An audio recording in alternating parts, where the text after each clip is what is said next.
if you honestly disclose what it is you're going through to somebody you know gives a damn, that is going to prove huge dividends for your recovery and getting out of this spot.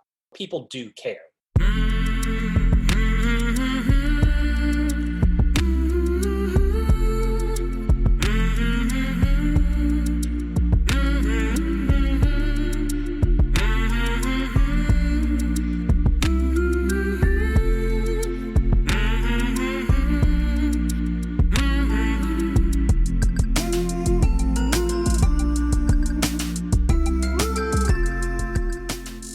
Hey there, my name is Sean and this is Suicide Noted.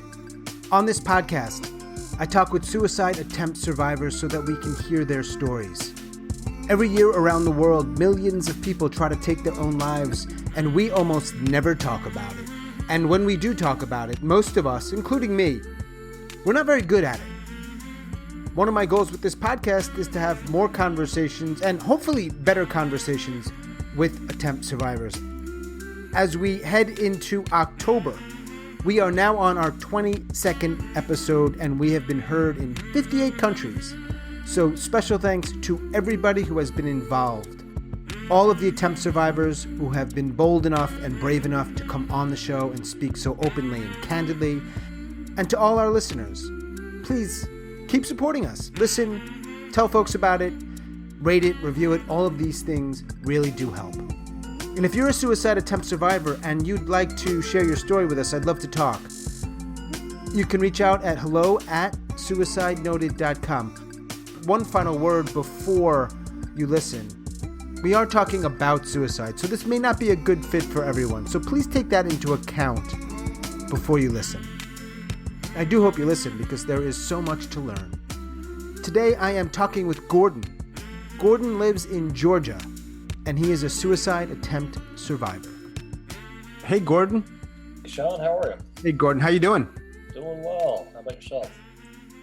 I'm doing all right. Yeah. I'm doing all right. Thanks again for doing this, man. I really appreciate it. My pleasure. Here's a question for you.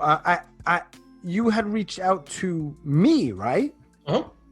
And I am wondering, what was it about, whether it was me or the podcast or this opportunity to sort of share your stuff around this? What was something, why? A lot of people wouldn't talk about this stuff, but you are okay with it. On my side of things, it's I disclosed publicly my history of suicide attempts and suicidal thinking about 2 years ago in a national lacrosse magazine. And that put me kind of on this path of writing about and speaking about my experiences with mental illness, with suicide specifically, and really attempting more so with student athletes and younger individuals, but trying to get them to be a sense that you don't have to get to a crisis point to find help or find ways to make whatever it is you're going through a little bit more manageable. So my hope on this is that, I can, by sharing my story, I can spare a young man, a young woman, or anybody who hears it, the pain of getting to that serious point where you could go either direction. I genuinely commend you for taking this difficult stuff and then trying to help others, because not everybody does that. I know for me, it's actually a sort of therapy for me to do it. Mm-hmm. It helps me. It's selfish in a way. Yeah, and in that way, yeah, it's very much, and I'm very much up in front of that when I'm speaking to, say, small groups. I'm like, look, folks, I'm doing this for you or for anybody who wants to hear this, but this is my way to process what it is I've gone through, and in some respects I'm still going through and will always go through. For sure. So can you share with me, however you want to frame it, mm-hmm. The stuff you dealt with, some of which led to attempts, right? I'm 32 now. I started experiencing depressed thoughts when I was about 15 or 16. And by the time that continued to grow, I didn't quite know what was going on. I just, you wake up and you're like, why am I even here? Why, nobody cares. I don't care. This is all a burden. And that slowly grew over time. And I didn't know that I even had a problem to begin with. But when I reached 18, my senior year of high school, I had planned that summer, the summer before my senior year, to to end my life by suicide by driving my car off of effectively 100-foot cliff. There was there was a sharp embankment on my way to school that had a short guardrail and a very far drop. So my plan was at the time, I was like, I didn't want my family to deal with the burden of me living, number one, but also me having died by suicide. So I wanted to make it look like an accident. And I figured, an 18-year-old kid driving around, taking a turn too fast, that would kind of check all the boxes, and it wouldn't quite look like what it really was. That was in the part of my head that distorted. That sounded like a good idea, right?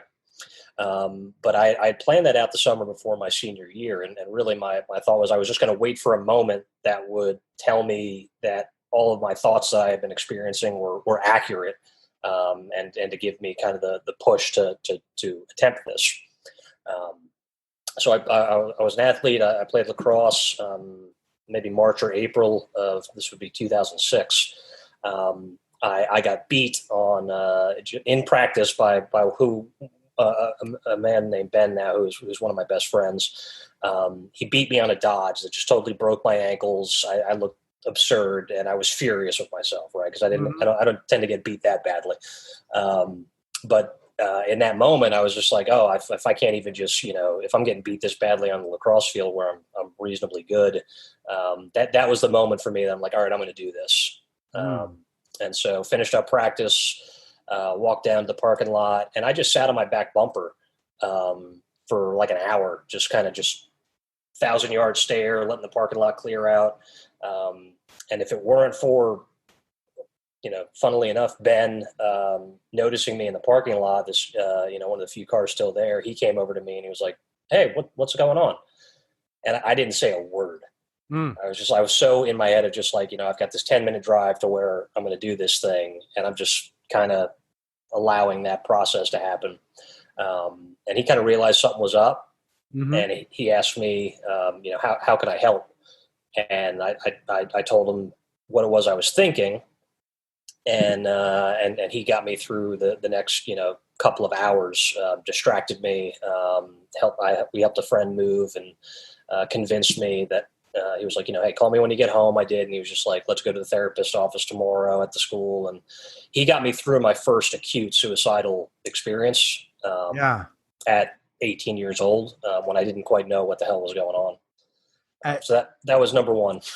So Ben, just to clarify, Ben, good athlete. Yep.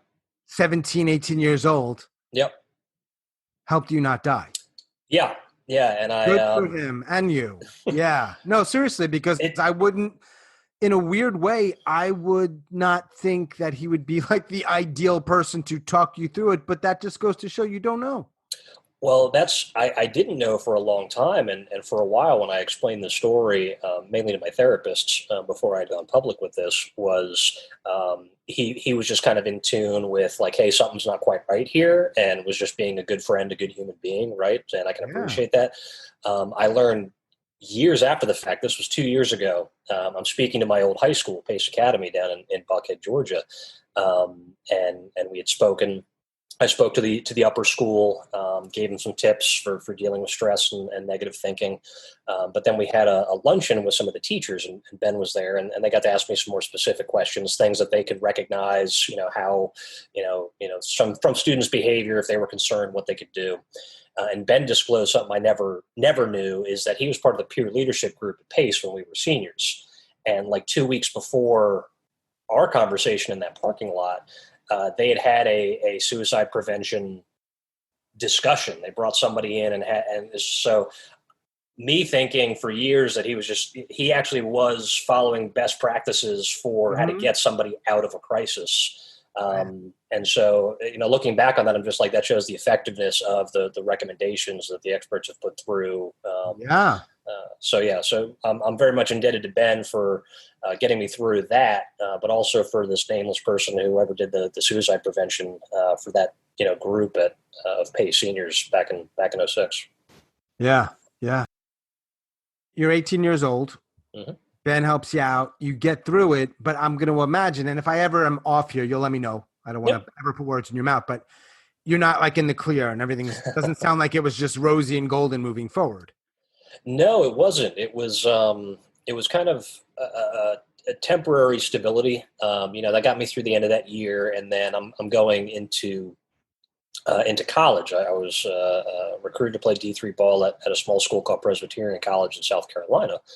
And I was excited for going to that, and a couple of my friends were also going there. And so, like, the stuff in my head kind of took a bit of a backseat to, like, all, it was like, oh, life is opening up here. I get to be out on my own and do that kind of stuff. And, my research after the fact was, there are so many reported cases of depression and anxiety and also suicide attempts for the very first semester of incoming freshmen across the country because of how stressful that is. Good stress, bad stress, whatever. It's dealing with the fact that you're on your own and freedom to make some decisions, good, bad, or whatever. That's a lot to process. But I was dealing with an undiagnosed mental illness, a severe one at that. And at some point, maybe that fall semester of my freshman year, still 2006, I had some kind of breakdown. I called my mom some point that week, and she must have heard something in my voice that was off. So she drove up that night and just took me to the local emergency room. And I met with the attending doctor there, and he was just like, "Oh, you've got depression. Here's some Paxil." And he gave me my very first antidepressant. And he was like, "Be a couple weeks, probably. And before you feel anything, but give it a go." And I was like, "All right, I'll try this. What else do I really have to lose at that point?" And so I was on maybe like 10 milligrams or 5 milligrams of Paxil, whatever the starting dose is of that. And I distinctly remember after about 2 or 3 weeks, I'm walking across the quad to one of my classes or back from one of them. And I froze in my tracks because I recognized that I wasn't thinking about anything, which was such a weird experience for me because for 5 years almost at that point, I had exclusively had these negative thoughts and these suicidal thoughts and these thoughts of worthlessness and anxiety and fear that were interspersed throughout all my regular thoughts. So it's like I never had a moment of peace inside my own head since I was 15. And I had this weird moment. I'm like, whoa, this is nice. Like I didn't understand really how to do it. I was just like, this is really, I like this. This is this is a nice moment. And so I'm like, a little bit of relief, right? Very. And I'm sitting here, it's like, ooh, okay, this is really good. And I'm like, it would have been nice to kind of continue on that path. But that wasn't the choice I made. I did what a lot of, not even so much young kids, but anybody coming on to any type of antidepressant or even antibiotics, I stopped taking it after a while because I felt good. Yeah, it's so tricky, man. Yeah. Yeah. And that led me on to several years through my mid-20s, which involved suicide attempts and hospitalizations and going on and off different medications and cocktails of medications, predominantly because either I was upset with side effects or I was upset by the fact that I was on them. Right. Yeah. That I couldn't feel good on my own. And so I'd be on, antidepressants for maybe a year, maybe 2 years, maybe 6 months. And then I would just go cold turkey and not tell anybody I was doing it. And I'd be good for a little while until all the chemicals got out of my system. And then I would just take a huge turn down. And so it's like my depression on top of what is effectively withdrawal from these medications. And then the shame of, oh, I had this problem solved and now this is my fault once again, trying to live that down led me into multiple suicide attempts in my mid-20s. Yeah. Yeah, I was going to ask, so when you were a kid after lacrosse practice, you didn't try. But you ended up trying a few times in your 20s, you're saying. You went with it. Was there something different about those times versus when you were 17 or 18? Something different about them? I think a kind of a weariness might be the best way to come onto that bed. It's I'm at 18, for some part of me, I was just like, I got my whole kind of life in front of me. And I also had, so many things that were not unfinished, but totally unstarted. Like, okay, I can do college, or I can, who knows what kind of job I could get or what I could study or people I could meet or whatnot. When I started getting into my early 20s and I had dropped out of 2 different colleges, I had been in and out of my parents' place. I couldn't quite find anything that really I enjoyed studying, and I was doing odd jobs and refereeing and coaching. I was just starting to feel that it's an issue for me even to this day. I think a lot of people deal with it, of just like still seeing where I'm at in life again compared to where others are in life, or where I feel I should be in life. Sure. And realizing once again that I'm not where I feel I should be because of the decisions that I've made. That started weighing on me heavily. And then I started feeling much more of a burden to my family and my friends. That was, if there was a distinct difference between when I was younger to in my 20s, that would be it. And there's a doctor of psychology named Thomas Joyner. He wrote a book called Why People Die by Suicide. And part of his theory is that feelings of burden or being a burden to others is a strong predictor of people who want to attempt or do make an attempt or are ultimately successful at ending their life by suicide, whatever that means. And that I could attest to when I was reading that. And that was the biggest thing. I'm sitting here, I'm just like, either I'm back in my parents' basement, or I'm not finishing up school, or I can't do a job. I'm not a productive member of society, and my family can't possibly be proud of me, and all of it became eventually waking up going with like my continued existence is causing the people I care about pain. So the only way to end that is to remove myself from existence. Right. Right. And all of that sort of with what you're calling, or others have called, a mental illness. It's also tied in. What was the actual diagnosis, or the diagnosis that felt most accurate for you? So it's still major depression. I refer to myself as a depressive. I kind of like that term. I've got I can also say generalized anxiety disorder. I'd say over the years, I've learned to manage my anxiety far better than even my depression. I think there's, whether that be breath work or meditation or some other ways of approaching anxious thoughts, I found that easier for me to redirect as opposed to just my depression up until about last year, where I found some new techniques for that. But it's depression is still the primary one, and that's a familial thing along the maternal line of my family. I've got the genetic. I just pulled those cards out of the genetic lottery, and that's what I got and what I have to deal with. Yeah. It's a bitch. Yeah. I don't want to minimize it at all. It's just true, man. You got what you got, and we're just trying to figure it out and get through the day and feel okay. And then I'll concern myself about being a productive member of society. But before then, I've got just get through the damn day. Yeah. I mean, there were weeks where I spent in bed, and either I was fearful to get out of bed, or didn't have the energy to do it. And it's a weird feeling either 1,000 pounds or feeling paralyzed, whichever way my brain was going that morning when I was in the depths of all the different things I was thinking of. That's actually where, and sometimes I still go there. I still have bad days. That's fine. That's what it goes. My rebound time from those have increased over time and over, learning new ways to deal with things. But it's more of I've learning how to come to terms with when these things happen. It's not a comment on the universe on my value as a human being. It's just this is what my brain decided to do that day, and I got to roll with it. I appreciate the way you shared what it's like. It's really hard to describe what it's like to feel that way, that down. Yeah. And that's challenging because, and I ask people to try, because I do think when people hear it in a weird way, they're like, oh, okay, I'm not alone in feeling this way. Your stuff is unique to you, but there might be some commonality. So when you said not being able, for example, not being able to get out of bed, feeling, what was the word you said? Feeling like 1,000 pounds? Is that what you said? Yeah, stuff like that. It's I'm wondering, there's probably people out there who feel that way. I don't want to sort of dwell on all that stuff, but I do think that it matters. I think people hear it and maybe they're like, okay, I'm not alone. Yeah, definitely. So you're 32. You're obviously alive. Do you still ideate? Yes. Considerably less now than I did even 9-10 months ago.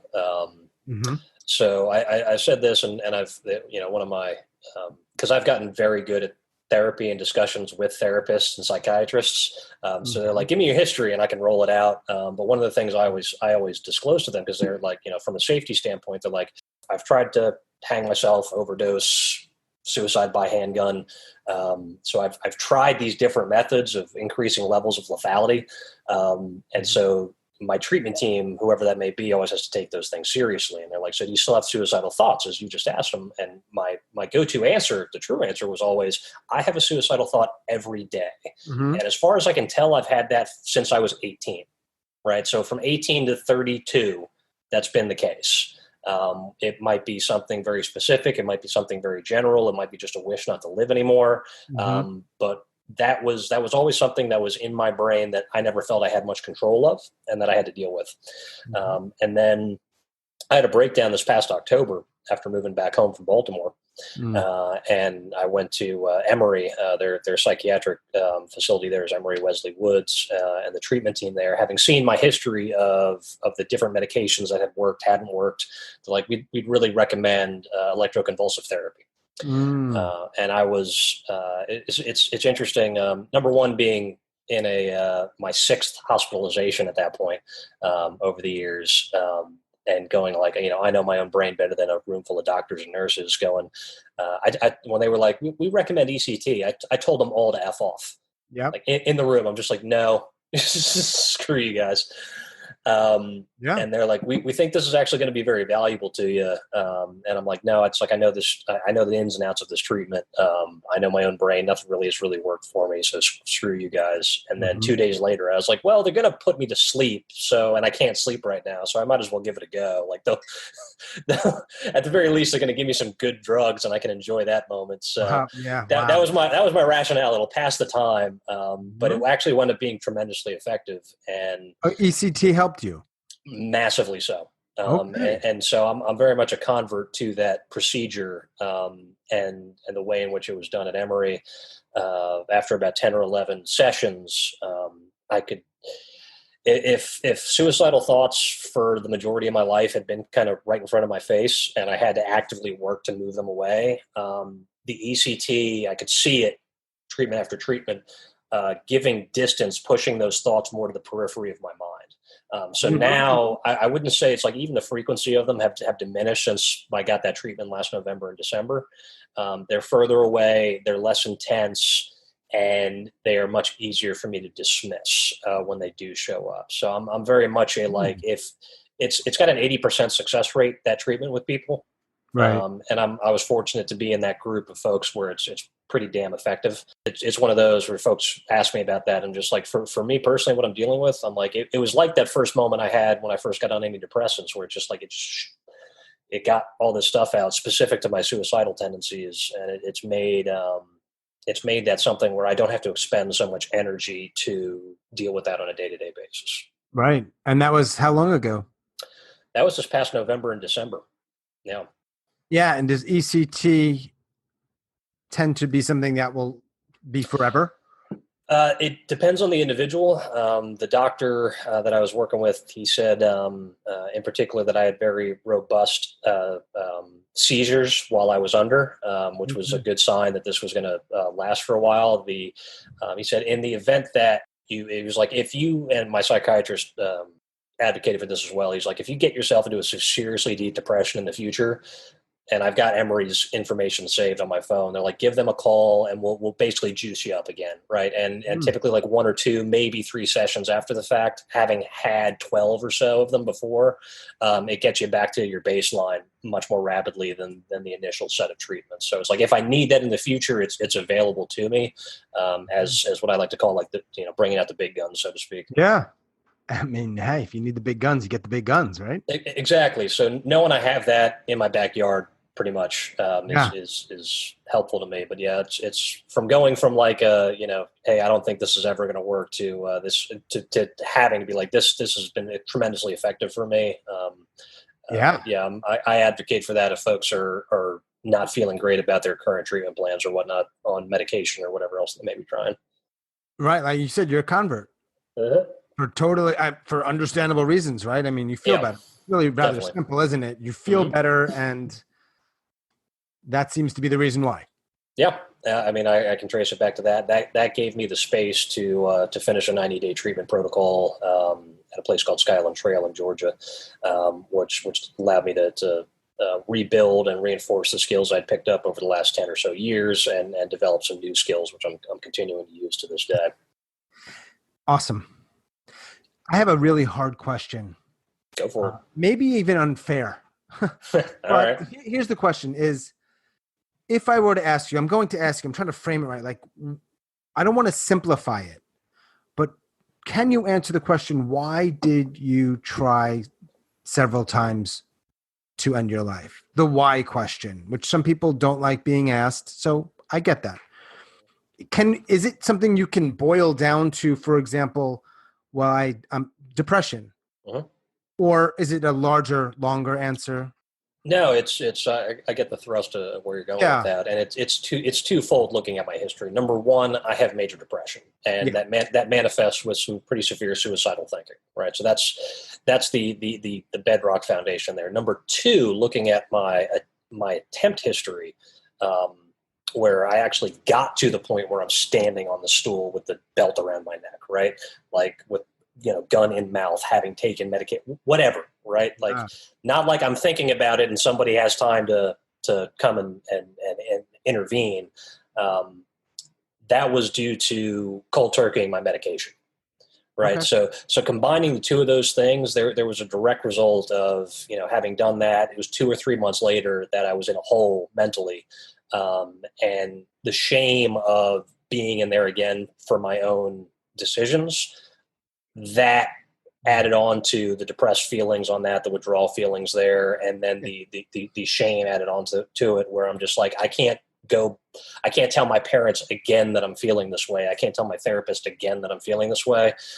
So let us find a way out that is under my control here, and Mm. that led me to those three severe points in my life. I think it was probably I'd be about 22 and probably like 24, 25 with the other attempts. The fucking shame, man. It's not talked about. That It is, is here. It is here, well, yeah, Gordon. yeah, it is here. I mean, it's. I don't know if you're familiar with Brene Brown. Oh yeah.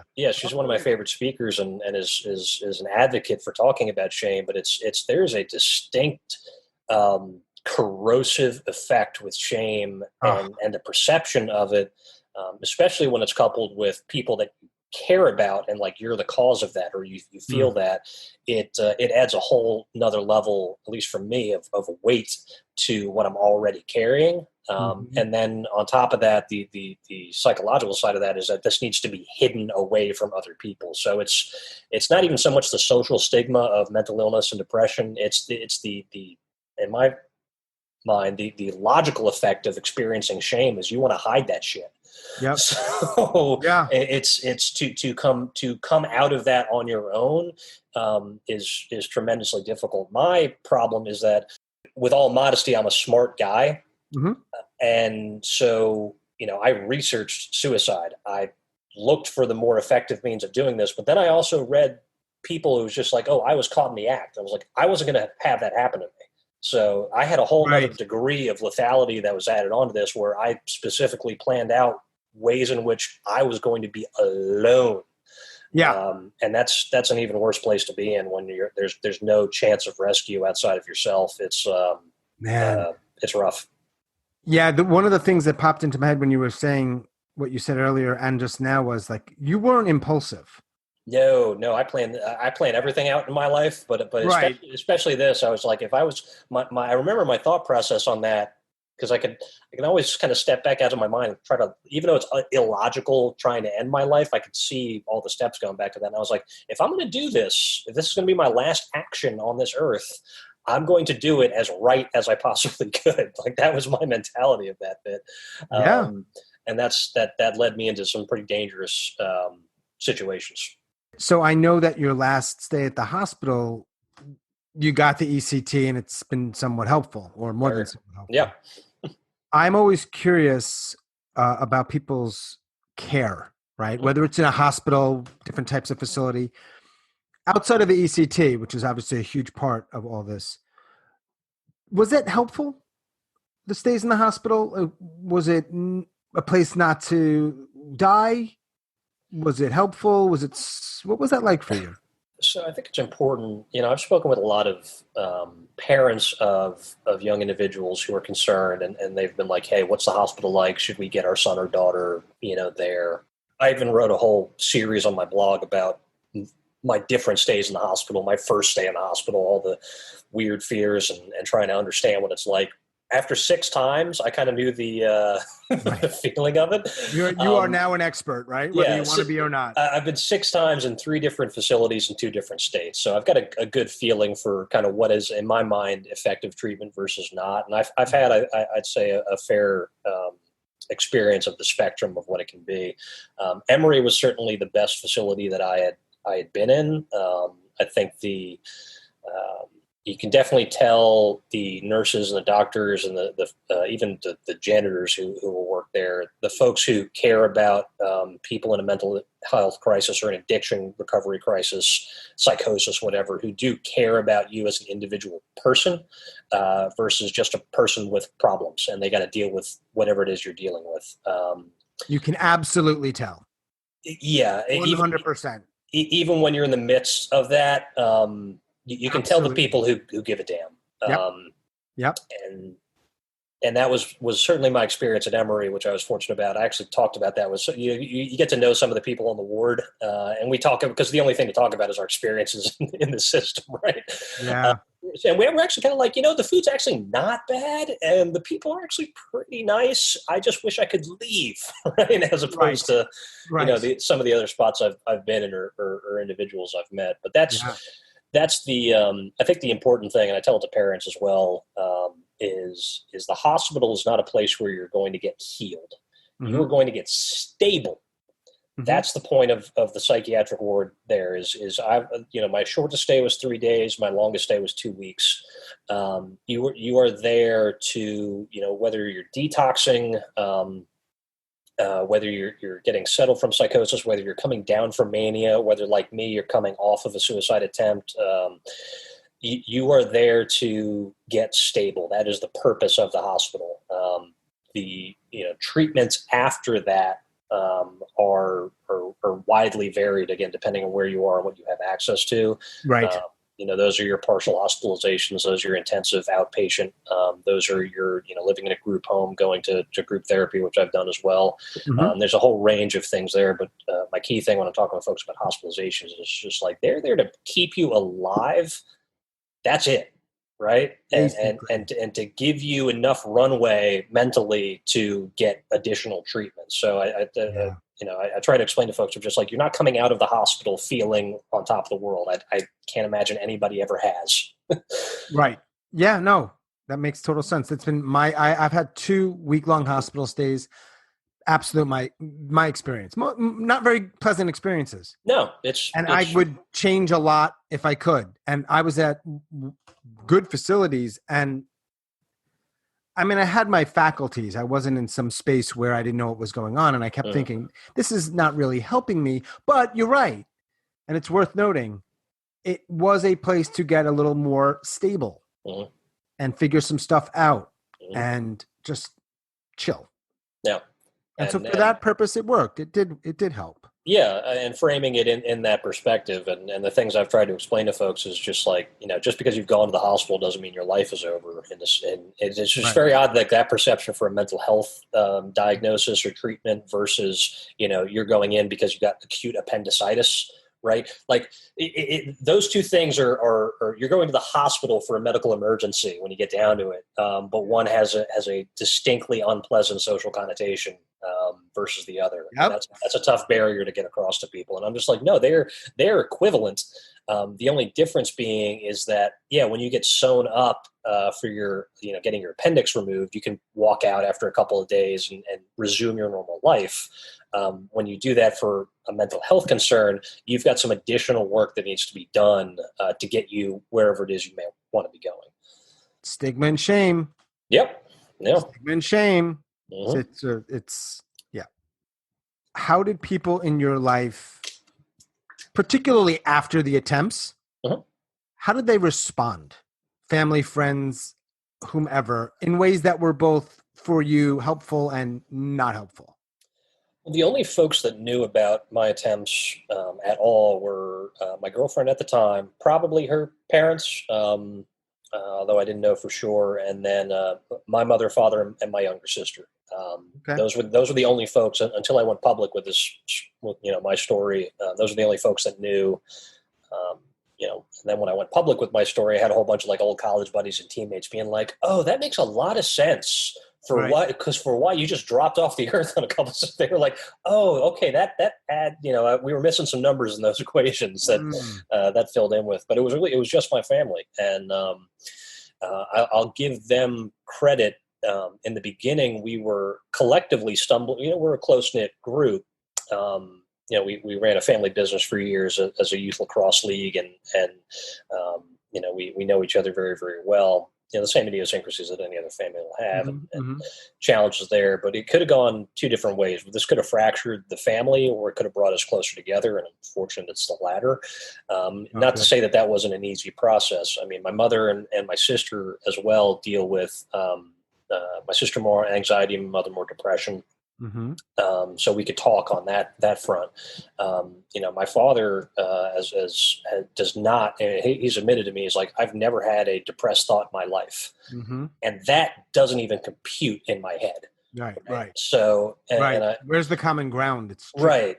And so I think for my whole family collectively, but my father especially, was more of a learning curve of what's going on inside Gordon's head, Mm. and the shame piece of it, but also like I didn't have the verbiage that I do today to be able to articulate what it is that I was feeling and experiencing and thinking. Right. Mhm. So we were all stumbling through the dark in the early part, and that first hospitalization that I had after my hanging attempt was certainly stressful for everybody, because we didn't know if there was a right way to approach, Gordon going, is it okay to leave him in bed for a whole day because he says he can't get out of bed, or should we try to get him outside, or, he's not eating, what do we do? He's not talking to us, or suddenly he has a good day, and we Yeah. feel he's going up, and then immediately he has another downturn. It was such a rocky experience. And Mhm. then having a couple of years of stability, and then again running into it, we got better as it went along, and we became more educated as well about me personally, but also mental illness in general, and really checking in on one another. Certainly, since the stories come out, and I've done my work with mental agility, and my public speaking work, I've increased my social support network, Mhm. to include more close friends. And so that in and of itself, the selfish side of that is me continuing to do my writing, my public speaking on that, and I do have folks checking in on me pretty regularly, which allows me to also kind of step back and be like, hey, you haven't written in a little while, is everything okay? And I can be like, yeah, I got a writer's block, whatever. But it's nice to have those Yeah, check-ins from my friends as well. for sure. So why did you go public? When I was at Kennesaw State, there was a gentleman, a photographer I got involved with, who had this project called Step Inside My Head. Mm. It was for, I don't think it was for NAMI. It was Active Minds. That was it's a college Yep, group. I know of Um, them. Yep, Active yep. Minds. Yep. Advocates for mental wellness, and collegiate populations, especially. He was doing a specific thing. He got a grant from, I think it was Ronald Reagan's wife has a mental health advocacy foundation, and so he got a grant to do stories on college kids who have experienced mental health challenges. Right. So he interviewed me, but it was a total anonymous thing. Um, but that was my first experience telling my story to a stranger, and in a safe way, because anonymous, and I'm still sitting over here going, just like, am I ever going to get a job if this thing goes public, kind of thing. So that went out, and I didn't hear anything really more on that end, other than like the foundation used it for some of their promotional materials or whatnot. But that was my first experience with that, and then I moved up to Baltimore when I was 26. For work, working at U.S. Lacrosse, and I had worked and established myself there as a good employee. And I was involved in adult education, making learning modules and resources for referees in the men's game, so they could get better. And every now and again, I'd write an article for the website or for the magazine on rules or officiating in general, or how to coach more effectively, because I enjoyed writing. Gabriella, one of my coworkers who works on the magazine, the layout of everything, had asked me to put together a top 10 rule myths, right? Which as a referee, I'm like, awesome, cool. I can talk about all the stuff that people get wrong, right? Yeah. So I wrote that up, and then I'm just like, I had a thought of an idea of like, I'm going to write 900 words on the myth of suicide. And I wrote up a draft on that it was the basics of my story. And I went to Gabrielle and we sat down in the office and I was like, I don't know if this is something you guys would want to publish, but here you go. And she read this and her jaw drops, and she brings our editor in, Matt. And he reads this and he's like, holy shit. A couple days and he was just like, I didn't think this is going to be good for this particular edition of the magazine. He didn't feel it fit he was just like, I think this needs to go deeper than just what you've written. I'm like, okay. So a year goes by. All right. That was like September of 2017. So a year goes by, and every like month or so I'm seeing Matt and I'm like, what do you think about, doing that piece that we talked about? And he was just like, I'm still thinking about it. And I got into his head again over the summer, and we did a long interview, about 3 hours. We did a full photo shoot and video thing. Going into that, I gave him the stuff that I had written that had been private at the time, going through memoirs and whatnot, because I'm still working on a book. And what I learned after the fact, after the article went out, is he wrote a postscript from the letter from the editor. He was like, Gordon came to this for me from a year ago, and I wanted to give him a year to reconsider putting this out there, because it was such an intense thing. It was such a raw thing to put out, and wanted to make sure he was okay with that. Because there was a time in my life I was just like, if my assigner knows that I've got a history of suicide, is he ever going to put me on a competitive lacrosse game again? Like, if I make a mistake, am I just going to go off the rails?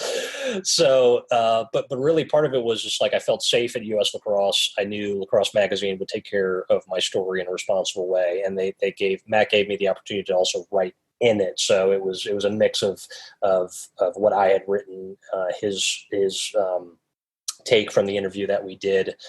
So it was a good mix of what I wanted to be able to put out there, and in particular, it was going out to the lacrosse community, which was my community, right? This is right, the thing. sure. So it was where I felt the safest.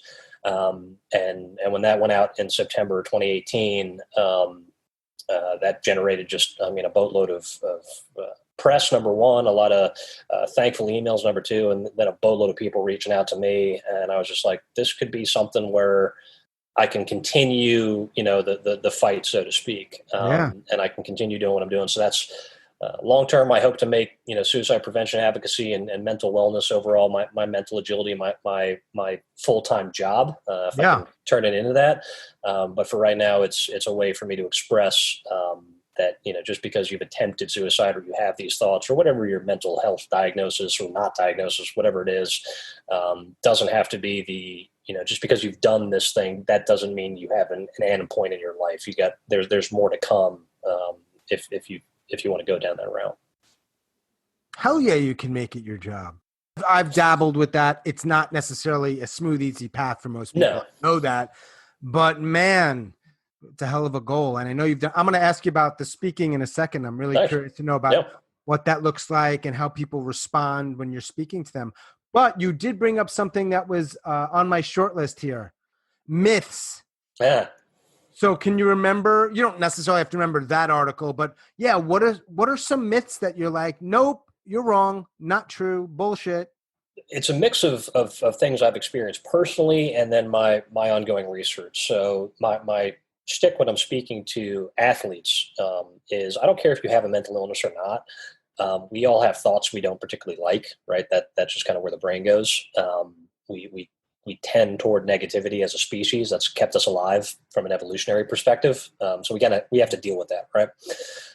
So I approach my mental illness, my depression, in the same way that I used to approach an opponent, right? Whether that's when I was playing lacrosse or whether I was doing jiu-jitsu, I'm going to find the different ways in which this illness has weaknesses and exploit them as best I can, right? That's my idea with mental agility. But the myths on that side of thing is the biggest one that I wrote about is that people don't care, right? That by disclosing I am having thoughts that frighten me, right? I have thoughts of not wanting to be here. I have an active plan, that people will be like, oh, that's not a problem, that they're just going to, just be happy, right? Kind of thing. Like they're going to brush it off. I'm like, no, if you honestly disclose what it is you're going through to somebody gives a damn, that is going to prove huge dividends for your recovery and getting out of this spot. Number one. So number one, people do care, right? That's kind of, regardless of what your brain is telling you or your shame is telling you, that's number one.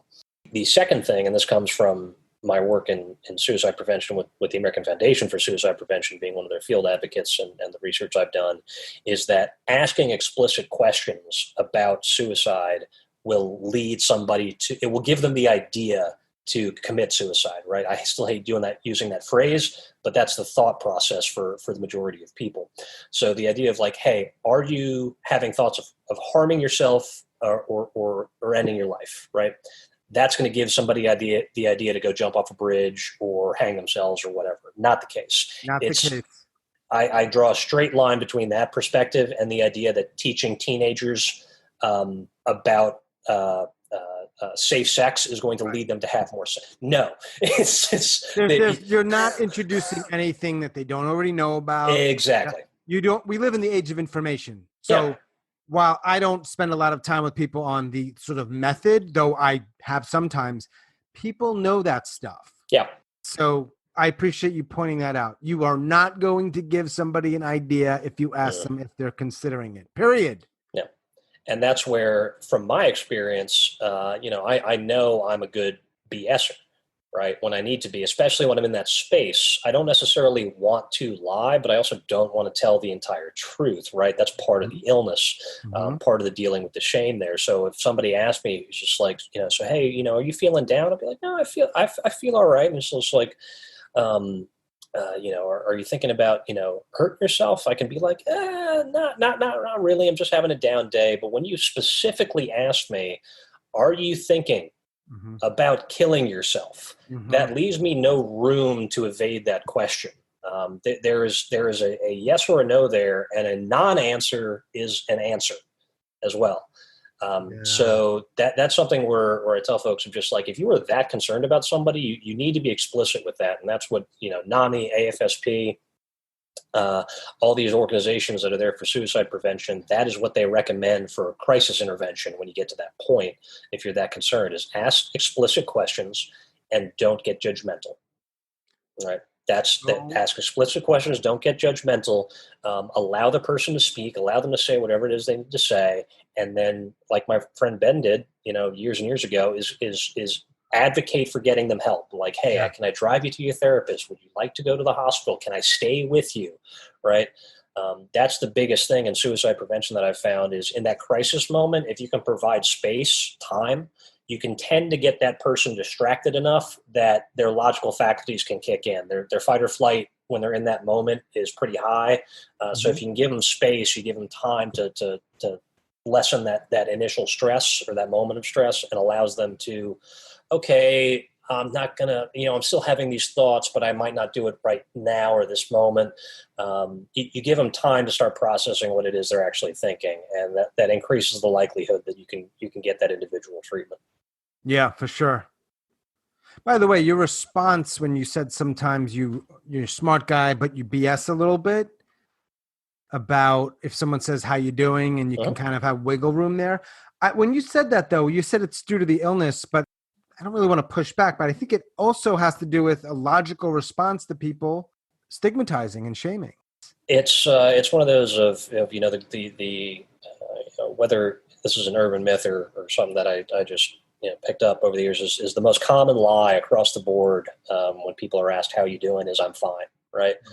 It's an easy go around. That's the hey, how you doing at the office kind of thing. I've learned, again, this is me kind of observing myself, is when I'm in a depressed episode, when somebody asks me, and I've told my friends this, I've told my family this, if they ask me how I'm doing and I reply, I'm all right, that is my code. That is my response for saying I'm not really doing all right, but I can't actively say that. So just keep on asking that question. I've learned for whatever reason that's my go-to when I'm depressed. That's my way of asking for help without not explicitly asking for it.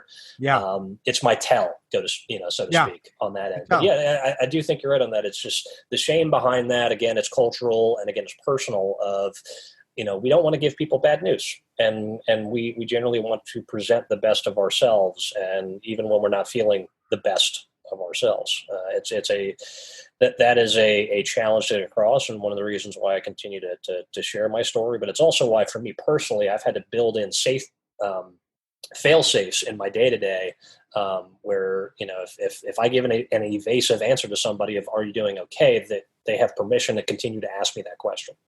So clearly, you've all this stuff you've gone through, the ugly stuff, the not so ugly stuff. Like you have a very heightened sense of awareness now. Like it seems like you really get you pretty well. Does that make sense?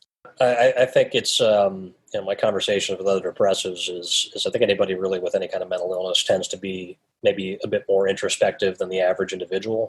I've learned over time to, I can't go so far as to say my depression has become my friend, but we're more cordial with each other now in my head, and it's a less adversarial relationship that I've learned to manage much more effectively as opposed to just a drawn out, knuckle bloody fight. Yep. But I've had to. This is a life or death thing for me based on my history. I needed to understand where my brain was going when I'm healthy and when I'm not so healthy. And if I hadn't done that, I doubt we would be having this conversation. We probably would not. You're right. There's probably a whole lot of people out there who, for whatever reason, they're not here. Yeah. Well, there's not probably. We know. I mean, the numbers are high. When you do your speaking about these experiences and the mental agility, what are the most common questions people ask, whether you're on stage or afterwards? What's some of the comments or questions you get from people? One of the more common ones is hey, are you still depressed? Are you still dealing with these things? And yes, it's for me. It's not a question of if I'll have another depressive episode. It's more of a question of when. Again, I've had to build in certain fail safes into my life with the people that I care about and that care about me to be able to mitigate that when I'm in a space where I'm not able to manage that myself. Right. Yeah. So I've had to offload some of my treatment. So one of those things is I will forever, as far as I can tell, deal with mental illness, my particular brand of it. That's a big one there. And then, I have some other folks as to, one of the other questions there is why do you think why couldn't you step off the stool? Why couldn't you pull the trigger? Like, what was the thing that was stopping you? And I still don't have a clear answer on that one. The closest I'd be able to come to is that my bent toward perfectionism in my day-to-day life, which is another cause of a great deal of anxiety, and I've had to work on that, especially whether that be work or personal life or the hobbies I take. I've softened on my perfectionism a bit, but that's still kind of where my mind likes to default to.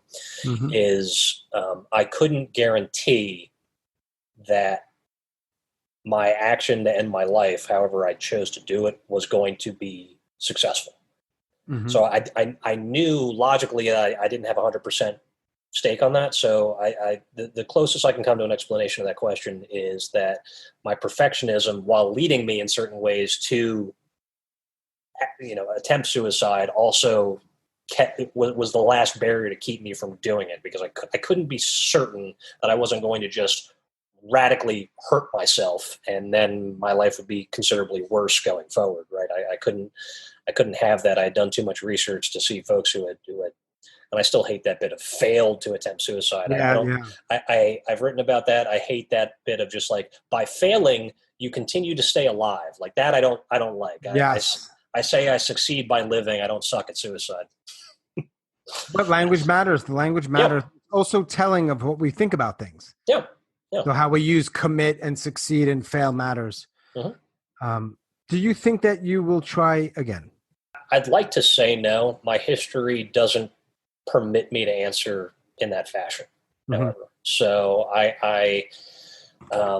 it's one of those things of my mind can very much be my own worst enemy, and the only thing that I can do on that is to provide as much of a safety net around myself as I can if I get to that point in the future. I do expect to have future depressive episodes. I certainly hope that I don't get to such a point where I'm thinking of ending my life again, and will take steps to make that happen. Yeah. I think I've built up enough safety measures and enough, breakers that will show other people, okay, Gordon is not doing well. We need to get him to a different degree of, or a different level of therapy or treatment. That was always going to be my future battle. So I've had to build in those safeguards for that eventuality. And if it turns out that, I get to, 85, 90 years old, I don't, great, cool. It's, but those safety systems are always in place. And that's what I still try to speak about to folks. There's levels of things you can do individually, and then there's more stuff collectively that can help you through whatever it is you may be going through. And if nothing else, those things tend to strengthen the relationships that you care about as well. For sure. Yeah. So, So I have one more thought, and then I'll sort of leave it open, because I never assume I ask. I know for sure I don't ask all the things I want to ask, because I could talk about this stuff for a long time. But with the understanding that there's probably people who hear this podcast who are suffering. Sure. Badly, contemplating, ideating, whatever it may look like. And there's probably some other people who are in a position to help, family, friends, or others. Sort of open-ended of, what else would you like to say to them, whoever's listening, about this stuff, your experiences, suicide, recovery? Sure. Well, I was asked when I applied to be a field advocate for the American Foundation for Suicide Prevention. They do a call screening thing, and the young woman on the other line had asked me, kind of something similar. Like, what do you think you've learned through all of this that you would like to, be able to inform people about? And I took it a little, I prepared her, I'll prepare you on this one. This isn't necessarily a nice bit of feedback for this entire situation, right? I can't tell people honestly that everything's going to be okay. I really can't. I would love to be able to, knowing my experiences, my history, and having heard from dozens, if not hundreds of other people. I can't honestly say that. So I won't say it's going to be okay. What I will say is that this doesn't necessarily get better for the individual, for the people that care about that person. It doesn't necessarily get better. However, you can get smarter about this. You can learn more about this. There are strategies, there are techniques, there are different tips, there are different therapies. There's so much available that wasn't even known even 50 years ago, certainly not 100 years ago, that can ease the pain, that can ease the frustration through treatment. That, again, you don't necessarily get better in my mind, you just get smarter. That's where I wanted to put it. And for me, that puts a greater deal of getting away from wishing this would all go away to finding strategies and being active about getting the treatment that you may need, or that, for somebody that you may care about. That's kind of my goal, is giving people agency over this. And that's been my experience. And that's what I continue to try to advocate. Yeah, man. Outside of lacrosse, what brings you joy? Not a suicide question. Just what does Gordon like to do? You know what? My sister thinks I'm weird on this one, but I really love to go out to eat alone with a book. One of my all-time favorite things to do. Yeah. I don't mind that at all. I'll sit at the bar, or I'll get a corner table, and just I will enjoy my book. I will enjoy a nice meal. That's one of my favorite ways of decompressing. Cooking especially, that's another one of my go-tos. But again, my other big thing is just writing. That's probably the thing that gives me the biggest joy, whether that's writing about mental health in general, or just kind of my overall experiences of what's going on in the day. Those are the things that give me a good bit of satisfaction through my days and through my weeks. Cool. Are you reading a book right now? A couple. I just finished In Praise of Slowness, which has been a good read of again, just kind of taking more time in your day to day, and how different countries and communities are moving to living a little bit slower. That's one of them. The other one I got here is The Irreducible Mind. That one is heavy on the research side of psychiatry and some curious things on kind of where consciousness comes from. Again, trying to figure out where exactly are my thoughts coming from. Right. So digging into that. That's a bit of a heavy read, so I can only do that a little bit at a time there. And then I tend to read nonfiction in the morning and fiction in the evening. So with Dune coming out in a couple of months, the remake of that, Dune is my favorite book series of all time. So I've been digging back into Frank Herbert. So that's been my evening way to wind down. Nice. Thanks. Gordon, man, I really appreciate you not only coming on, but you are an honest guy. Thank you, man. Because you know when someone's not being honest.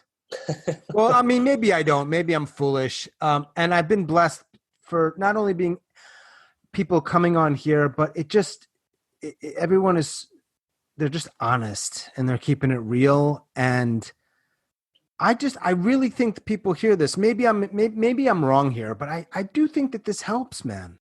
I believe so. I mean, there's been enough, there have been enough myths. There's been enough disinformation. There's been enough outright fears about mental illness in general, suicide especially, that it's nice to be living in a time where the truth of our stories is rising to the top of that, and I'm excited to see where that can go for people and for us as a people, for that matter. Yeah.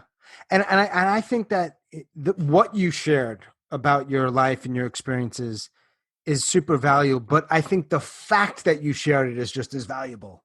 Well, like you're showing people you can do this. Yeah. You can talk about it, and man, so thank you for doing that and continuing to fight the fight. I always say, man, people I've met in my life who fight the hardest are not usually the people who train for the marathons, though they work hard. They're the people who get up every day when it's really fucking hard. Excuse my French, but I speak French. That to me is astounding. So, yeah, there's that.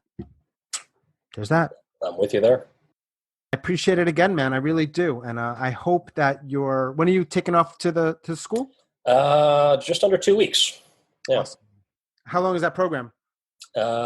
11 weeks. So about Wow. mid-December, I'll be graduating from that. They don't screw around. You get trained fast. You get trained fast, and then hopefully I'll get an apprenticeship with a local municipality for the new year, and hopefully we'll have a COVID vaccine and shit can go back to normal.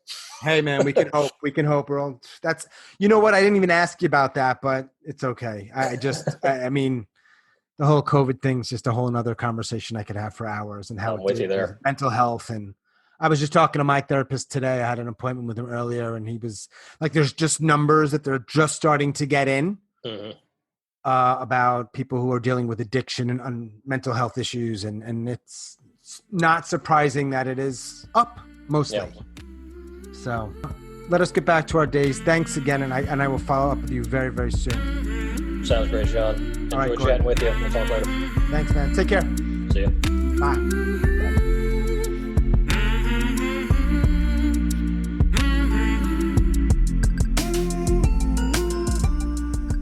As always, thanks so much for listening, and special thanks to Gordon over in Georgia. If you are a suicide attempt survivor and you'd like to share your story, I'd love to talk. Please email us at hello@suicidenoted.com. You can follow us on Facebook and Twitter at Suicide Noted. We also have a YouTube channel. If you like video, please check that out. And feel free to leave a comment, ask a question. I'd love to engage our listeners more in this podcast. Until we connect again, stay strong, do the very best you can. I'll talk to you soon.